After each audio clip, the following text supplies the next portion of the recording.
Leslie and Laura. Leslie and Laura. Laura and Leslie.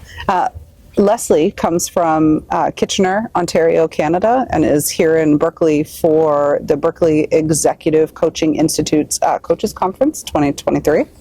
And Laura, I'm from Denver, Colorado, also here for the BECI Coaches Conference. I think it would be fun for us to talk about Berkeley a little bit. Of course it will. Because that's how we met. So we are two completely perfect strangers, both work in HR, but completely perfect strangers from different parts of the world who met a year ago, September 2022 at Berkeley, in an in-person cohort to become executive coaches. And so I think it could be fun for us to talk a little bit about some of the stuff we talked about today and like how the executive coaching program brings like humanity back into the world. For sure. Because we always feel so inspired when we leave the Berkeley bubble. We feel so inspired. So it could be like a cool thing for us to talk about. It could. I was going to ask you. Oh, tell me. Because this has sort of been on my mind all week. What did you think an executive coaching program would be? And lots of surprises. And what was your biggest surprise that you took away? So it's interesting. So today I was telling the story about how I sort of ended up at Berkeley. So I've worked in HR for a long time. I felt a little unfulfilled. I felt like I had more to give back to the world. And, when I think about like what your legacy is when you leave this world, I want to be like a sentence in a chapter of someone's story, right? And that's helping them in some way, giving them the opportunity for them to see in themselves something that they could have seen. And so I was unfulfilled. It was post-COVID, and COVID was hard on a lot of people. It was hard on HR people because there was a lot of new things to try and navigate through people. And so I had reached out to a former VP of mine and said, like, I need to do something. What should I do? Talk me through it. And he recommended some coaching stuff. And he said, have you ever thought about Berkeley? And I was like, I haven't. So I looked it up and I was like, you were like the hippy dippy Berkeley? Yeah, that's what I was like. Well, I'm Canadian. I was also Canadian. I'm also Canadian. So I was also like, you mean the Berkeley? The Berkeley? And so I was a little intimidated by that because it's, I think it's like, isn't it America's largest public? I think it is. Like university, or we call it university in Canada. Yes. I don't know what you call it here. College, I guess. And so anyways, I had a call with Jenny Kalashu and we talked about it. And I thought that it was going to be a great opportunity for me to develop a skill that I thought I was already kind of good at. Right. Not what it ended up being. It's a loaded question. It's a loaded question because not what it ended up being at all. It ended up being, yes, developing a new skill. Right. Because it turns out I was actually much better advisor. I had been, rewarded, promoted through my career from advising people, telling people how to do things and what to do. And then, at Berkeley, we focus on what has heart meaning and people find their own story and their own journey. So I really struggled with it at first. But then what was amazing about it is I found like all of these people that I just fell in love with who have the same vision and goal and mindset and care for the world. And so that's what it ended up being. And now it holds this like super special place in my heart. And I come here and I just don't ever want to leave. I never want to go back. I mean, I miss my family. We have a new family. We have a new family. What about you? What did you think it was going to be? Here we are a year later. This was a year ago. Yep. And I was similar to you because I had been advising people through my career. I thought I'll learn some technical tools. Yes. And, without giving too much away, day one was referred to as a soul portrait. And it was exposing your soul and who are you? And I thought, what did I get myself into? Because day one, it felt a little vulnerable. Very vulnerable. I had no idea that I had to figure out my own story and figure out my own gifts, figure out my own biases, my own judgment. The element that we learned about telling the truth without blame or judgment. Yeah. Wow. Right? Because you do that deep work and 10 days later, was it 10 days? It was 10 days, yeah. You know yourself a lot better. And you have some technical tools and some structure to know that coaching isn't advising, right? So yes, it was very different than what I thought. And I did not know that I would meet, a group of 10 or 12 people who are just extended family. And like literally. we have shared a lot in just a year. We've shared each other's. And then we get back together and we just don't ever want to leave because we love it. Like some of us talk every single day. Some of us talk every now and again, but when we do talk, it's like deeply intimate and full of care and love for each other. It's pretty incredible. And I think when we were sort of talking about sitting down, and I think about the 4 immutable laws of the Spirit, right? I can't remember all of them, but it's whoever is present are the right people. Are the right people. When it begins is the right time. The right time. Whoever shows up, when it begins, when it's over. Whoever shows up are the right people. Right. Whatever happens. And then when it's over, it's over. We're really butchering that. But when it's over, it's over. There's 4 in there.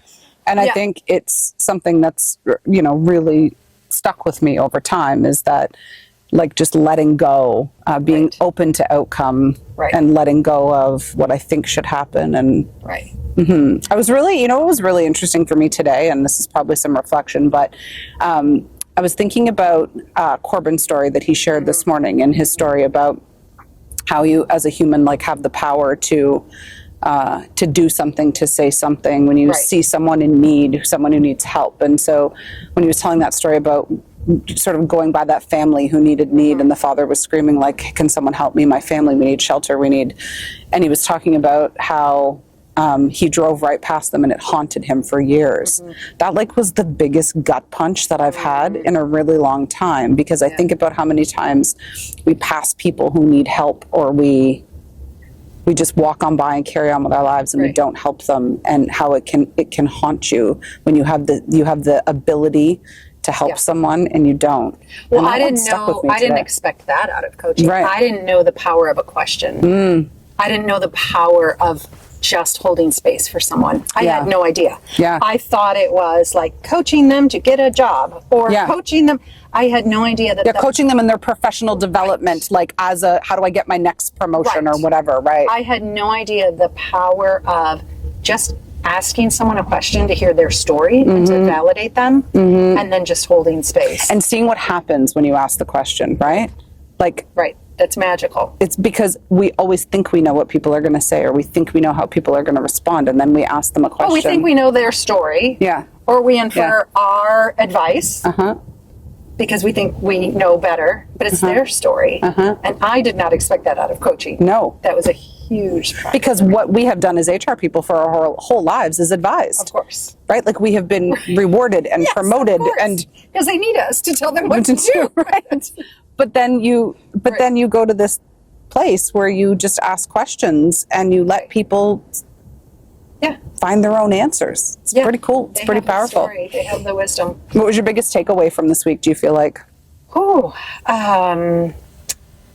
I wish it was a week. It was only 2 days. Right. Okay. What was your biggest takeaway from the past 2 days? I want more time. I was like, that was too fast. It was Didn't it go so fast? It was. My biggest takeaway from this week is that when you, a little bit of a carry on of what I just said, when you literally are just holding space for someone, that is the gift, right? That is a gift that most people don't get in their lives. Right. And just how powerful that is. And reminding myself of that as a coach, I don't need to, figure out what to say next. I don't need the answers.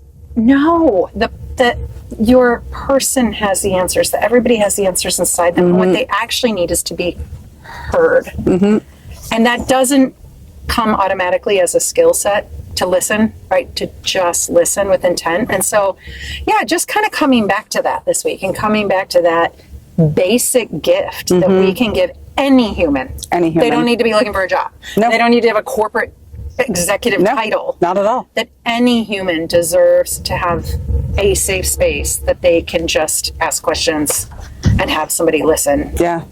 And listen with. And I think that one of the things we do, particularly nowadays as humans, we listen with the intent to respond. So we actually aren't listening, right? We're just figuring out how we're going to respond to people. So truly listening to people with the intention of just holding space and listening to what they have, what they're going through, what's happening for them is so powerful. And when someone does that for you, when they truly just listen to you, you feel like you get to get all the stuff out and feel great about it. Yeah. What do you think is, because we mentioned our friendship, our special, I don't know, there's like It's a little bit of weird love. Yeah, it's so much love. A very unique, really, I've never done this in my life where I've met a group of strangers and instantly knew that it was something special. Yep. And without a lot of obvious connections, to just feel like the love has just grown over time.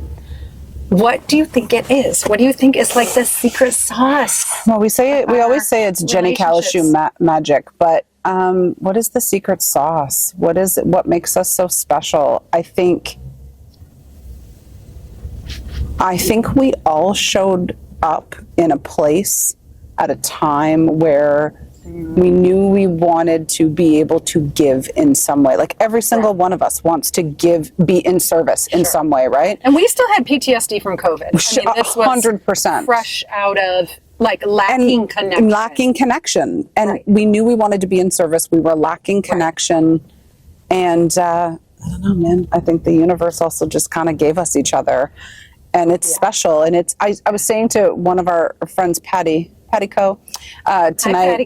Hi, I was saying to her, like it defies logic how much we are connected. When you spend, like we were connected 2 days in. Sure. And this is the type of like, these are the type of people like I'd go on. I love you. You mean your husband's Australian? But I love you. Do you want me to? Do you want to come sleep on my couch? Yeah, yeah. It's incredible, and I think. Yeah, it's the right place at the right time with the right people who all needed something and wanted to give something back. And no airs. I mean, I was so intimidated. When you read everybody's bio, oh my gosh. It's like heads of this and VPs of that and chief of that. Oh, this comparison. That. And, you know, there was zero ego, zero air about anybody. Yeah. I mean, we all just like came with just sort of like, you know, whatever they call it, the open kimono. Like we all just sort of like, I'm here to do the work. And I think we all showed up and the world lacks, right now, I think the world lacks the safety to be vulnerable around other humans because it's ugly out there right now. Right. And so people are afraid to be vulnerable. Right. You gotta survive. And so people are afraid to be vulnerable with one another. And I think the world needs more authenticity, more vulnerability, and more love. There you have it. Special Berkeley magic is one place to get it. There you have it. All right, that was a long chat. That was great. Thank you for letting us do that. Chat Passenger. Yes, subscribe, Chat Passenger. And if you're in Berkeley, can they find you somehow? Yes, they can find you. Where can they find you? Can they pick you? Oh. Chat Passenger also, they can contact me through my Instagram. I have my business cards in back of each seat. Excellent. We're taking them. Thank so you. this is Sammy, Chat Passenger on YouTube. Find Thanks, him. Sammy. Tell your story. Thank you. Thank you, Sammy. That was great. Appreciate you guys. Thank you so much. Thank you. That was like the nicest surprise Where's my of our evening. See, that's good. It's like I noticed the conversation between you two. Yeah. There's a very good energy between you guys, and this was added on in. oh, that's amazing, Right? Sammy. Thank you You're so welcome. friggin' much. That was so fun. That was so great. Welcome. I You hope guys you have have a good a one. great night and a safe Thank one you. too. Okay. Thank you. Have a great And I hope weekend. people are kind to you. Thank you.